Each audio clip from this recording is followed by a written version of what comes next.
Hey everybody, this is the Let's Plays of Failure group. I'm Joel, and the other guys in the call are. Gator, or known as Kevin. And this is the commentary of Metroid Zero Mission, Which a remake of the original Metroid game on NES.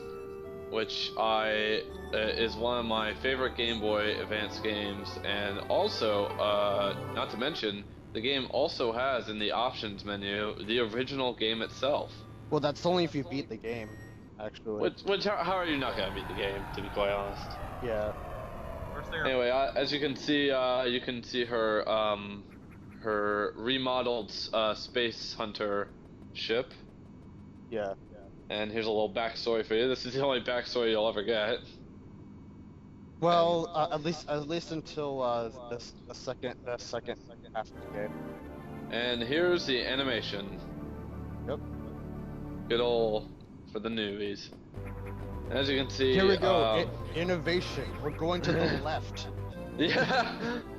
I mean, you can try going to the right, but you'll soon find out you need the morph ball, which back in the olden days was called the Mari Mari, or the Maru Mari, something like that. Doesn't really mean anything. Yeah, for you Mega Man nuts out there, this is the equivalent to the Spy. You have more control over it. You know, when you guys said that you could beat the game after beating it, it reminded me of Sonic. You get Sonic 1 or Sonic 2, right? Huh. Oh yeah, I didn't know that. Anyway, this is new. Because in the original Metroid, they didn't have these Chozo statues, or at least this particular one here, to guide you. Yeah, they had Chozo statues, they just didn't have the ones that would show you where to go.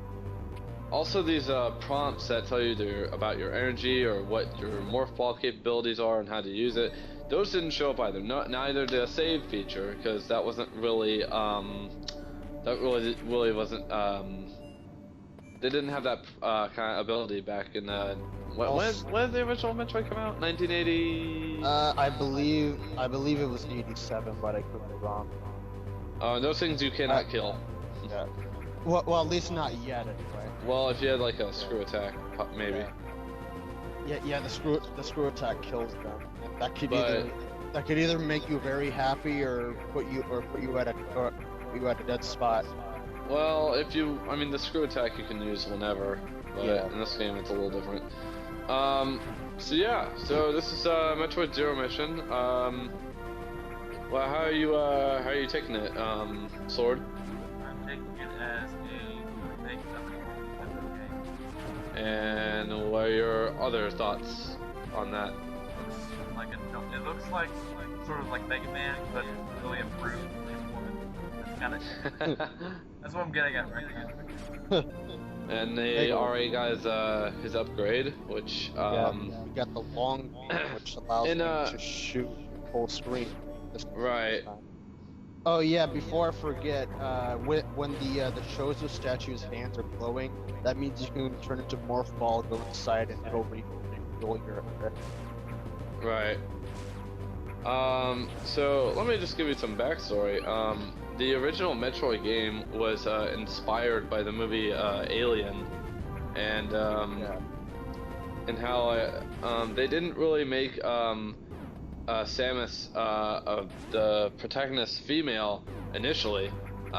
They just had the suit ready, and when in progression to the end, they're like saying how like they'll unsuit Samus, and then I don't remember who, but I remember somebody said, why don't we just make it a girl? You know?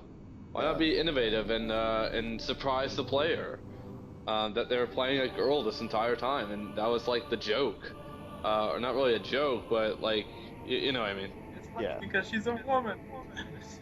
It was more of a shock.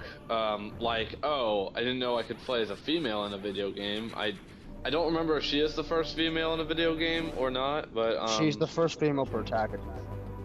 Yeah. And don't remind anybody about the horrible Atari games that had some women. Yeah, let's not. Yeah, those. Yeah, let's not discuss that. one thing I should mention gameplay-wise, the entire map of the game has been reworked for this remake. Oh yeah, totally. Yeah, because in the original Metroid, all the rooms were designed in a way that it seemed like they looped, so you always felt lost. And they fixed that here. Yeah, and god dang it, like I didn't remember if like are these like because this room looks familiar in the other game, but like Yeah. I played it last night, the first Metroid. Yeah. I will never beat that game. I will live to this day, and I will never beat that game in my life because it's so confusing. It's so unforgiving. It's just it's Oh, near impossible. Like back in the days when you had a Nintendo system and that was your game. I mean, of course you're gonna spend hours and hours playing that game because I mean it's super dang hard. By the And, way, I mean that was like yeah. by the way, people, the first Metroid had no map. We just Yeah. put that out. Yeah, no map whatsoever. Yeah. And it was yeah, the map is completely different here. I thought I knew where I was going. I was like, oh, I'll go all the way to the top, but no, that's not where I get my upgrade. That's not where anything happens. I'm just super lost all the time. I've beaten the original Metroid, but that was way back when I was younger. It just proves, So already a life accomplishment. it just proves that Joel as a child can still beat you in video games, Kevin. You know what? When it comes to these games, it's just there's no. You have to put a lot of effort into it. Well, yeah, you need a lot of time to beat the original Metroid. It's a lot like the original Zelda. Because, Right. Well, that I game could- did have that game did have a map. It wasn't very detailed. Also, this monster did not appear in the first Metroid. Yeah. He is really just a tutorial boss. By the way, And if you- fun fact, I don't show it here, but you can actually kill him here, and you don't have to fight him the second time. Oh, you don't? Oh, Yeah. you didn't just kill him? Yeah. Oh, I always tried to kill him. That always pissed me off if he left. I was yeah. Yeah.